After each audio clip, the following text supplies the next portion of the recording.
Hoy nos vamos a meter de lleno en una de esas historias que, bueno, por mucho que las conozcamos, siempre tienen algo nuevo. Vamos a analizar el capítulo 39 del Génesis, la historia de José en casa de Potifar. Pero no como un simple repaso, sino a través de un comentario muy específico que lo desmenuza todo, ¿eh? Cada decisión, cada diálogo. Claro. La idea es entender no solo qué pasó, sino por qué importa y cómo esta interpretación le da un sentido a todo el relato. Exacto. El objetivo es ese, ir más allá de la anécdota. Lo que este análisis nos propone es ver la historia no como una serie de pelotas de desgracias, una detrás de otra. Que lo parece, desde luego, sino como un viaje que tiene una lógica interna. Vamos a ver esos grandes temas, la integridad bajo una presión casi insoportable, la calumnia y, sobre todo, ese hilo conductor que es la idea de una presencia divina que actúa de formas, muy inesperadas. Pues vamos a ello. Empecemos por el principio, por esa caída. La historia arranca con José, recién vendido por sus hermanos, que llega a Egipto. Y lo compra Potifar, que no es un cualquiera. Es el capitán de la guardia del faraón, un hombre con un poder inmenso. Muchísimo poder. Y el cambio para José es brutal.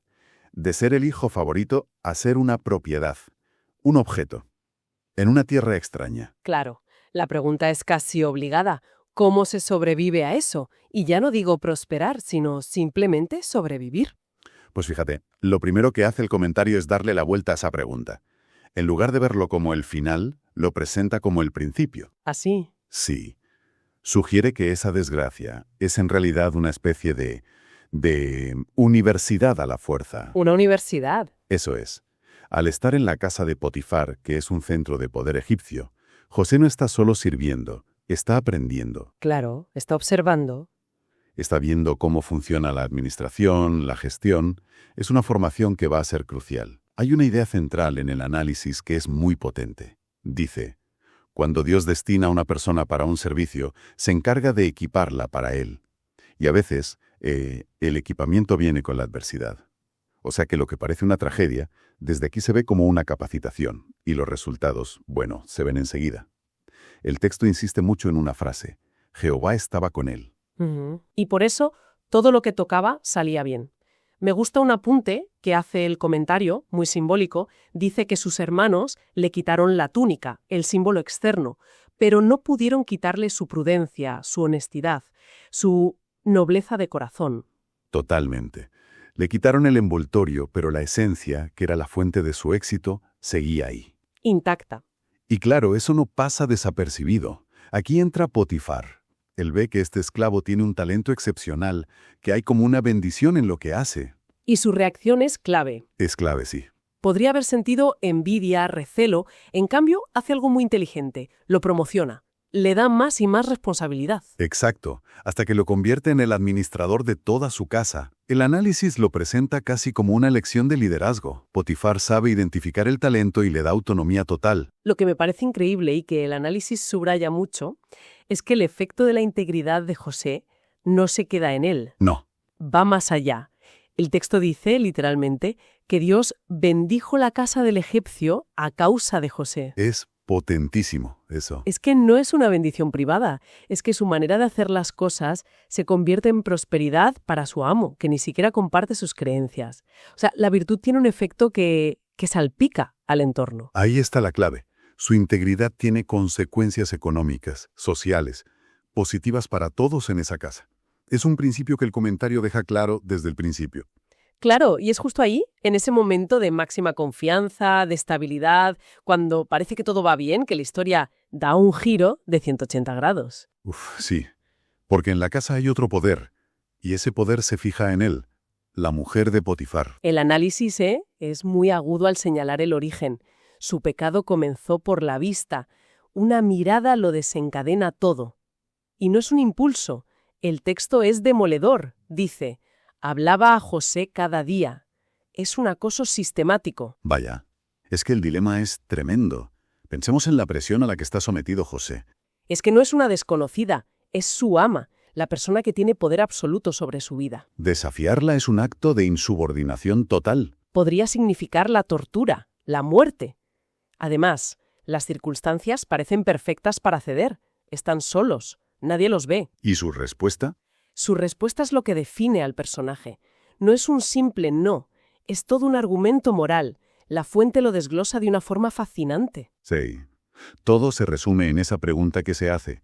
¿Cómo pues haría yo este gran mal? Y pecaría contra Dios. La forma de la pregunta ya lo dice todo. Es como si fuera contra su propia identidad. Exacto. El análisis lo descompone en lo que llama un triple argumento. Es como una radiografía de su consciencia. A ver, El primero es personal. Yo. Él se ve a sí mismo con un estándar. El comentarista lo parafrasea de una forma muy directa. Quizá otros se tomen estas libertades, pero yo no puedo. Una afirmación de quién es él. eso es. Segundo, define el acto sin rodeos. Este gran mal. No lo suaviza, no lo llama un desliz, una aventura. No, lo llama por su nombre. Una gran maldad. Suena muy estructurado, casi como si lo hubiera preparado. Pero en un momento de tensión y miedo, ¿es realista que articule algo así? ¿O es una forma del comentarista de ordenar lo que fue una reacción más visceral? Es una gran pregunta. El comentario no dice que José se parara a dar un discurso palabra por palabra. Claro. Más bien, lo ve como la reconstrucción de la lógica interna que guió su acción en una fracción de segundo. El pánico podría haberle hecho ceder, pero su brújula moral fue más fuerte. Y esa brújula moral tiene un norte muy claro. El tercer punto, que es el ancla de todo. Y pecaría contra Dios. Esa es la ofensa final para él. Más allá de la traición a su amo, que ya es grave, entiende que el acto viola un orden superior. Es una ofensa a Dios. Esa es su línea roja. Y esa negativa tan rotunda lleva la situación al límite. Un día ella pasa de las palabras a los hechos. Lo agarra por la ropa. Se vuelve físico. Y la reacción de José es drástica. Huir. Sale corriendo y deja su manto en las manos de ella. Y aquí el comentario saca una moraleja que es brutalmente simple. Es mejor perder un buen manto que una buena conciencia. Y esa huida no es cobardía. Es todo lo contrario. Es la máxima valentía moral. No se queda a discutir. No negocia con la tentación. Reconoce el peligro y toma la única acción que preserva su integridad. Una victoria moral absoluta. Sí, pero que, paradójicamente, le va a costar la libertad y la reputación. Gana la batalla interna, pero está a punto de perder la guerra externa. Y esa elección por la integridad tiene una consecuencia inmediata y brutal. La reacción de la mujer de Potifar es de una rabia tremenda. El análisis hace aquí una observación psicológica muy certera. El amor pecaminoso, cuando es despreciado, fácilmente se cambia en el odio más profundo. Esa pasión frustrada se transforma en un deseo de aniquilación. Si no puede poseerlo, lo destruirá. Y su plan de venganza es metódico, una auténtica obra de ingeniería de la difamación. El comentario dice que lo ejecuta en 2 pasos. ¿El primero? Primero, reúne a los siervos y les cuenta su versión. Una jugada maestra, porque muchos ya le tendrían envidia a José. Claro, los pone de su parte. No solo eso, los convierte en un coro que amplificara su mentira. Prepara al jurado popular antes de ir al juez. Y después va por el juez, su marido. Y las palabras que usa, tal como las analiza la fuente, están elegidas con una malicia quirúrgica. A ver cuáles son. Le dice a Potifar: el siervo hebreo que nos trajiste vino a mí para deshonrarme. Es que cada palabra es una puñalada. Siervo hebreo, para apelar al prejuicio. Uf, sí. Y que nos trajiste es brillante y perverso. Le está diciendo: la culpa también es tuya. Tú metiste a esta en casa. Brutal. Reparte la culpa. Y deshonrarme lo convierte en un ataque al honor de toda la familia. Intolerable para Potifar. Y aquí el comentario nos invita a fijarnos en un detalle sutil de la reacción de Potifar. El texto dice que se encendió su furor y metió a José en la cárcel. Pero no lo mata. Y eso es raro. Es muy significativo. Para una ofensa así, un esclavo que intenta forzar a la esposa de un alto cargo, la sentencia esperable era la ejecución inmediata. Sí, desde luego. Que solo lo encarcele, el análisis lo interpreta de una forma muy interesante. Entiendo el punto. Pero no podría haber otra razón. Quizás a Potifar, un hombre de su estatus, no le interesaba un escándalo público. Control de daños. Exacto. Encarcelarlo discretamente podría ser más una estrategia para evitar que se manche el nombre de su casa que una señal de que dudaba. Esa es una interpretación totalmente plausible. Y de hecho, no es incompatible con la del comentario. Ah, ¿no? No, ambas apuntan a que Potifar es un personaje complejo. La fuente sugiere que quizás, en el fondo, no se creyó la historia del todo. Quizás conocía a su esposa o había visto durante años la virtud de José y algo no le cuadraba. ¿Y busca una solución intermedia? Podría ser una solución de compromiso, sí.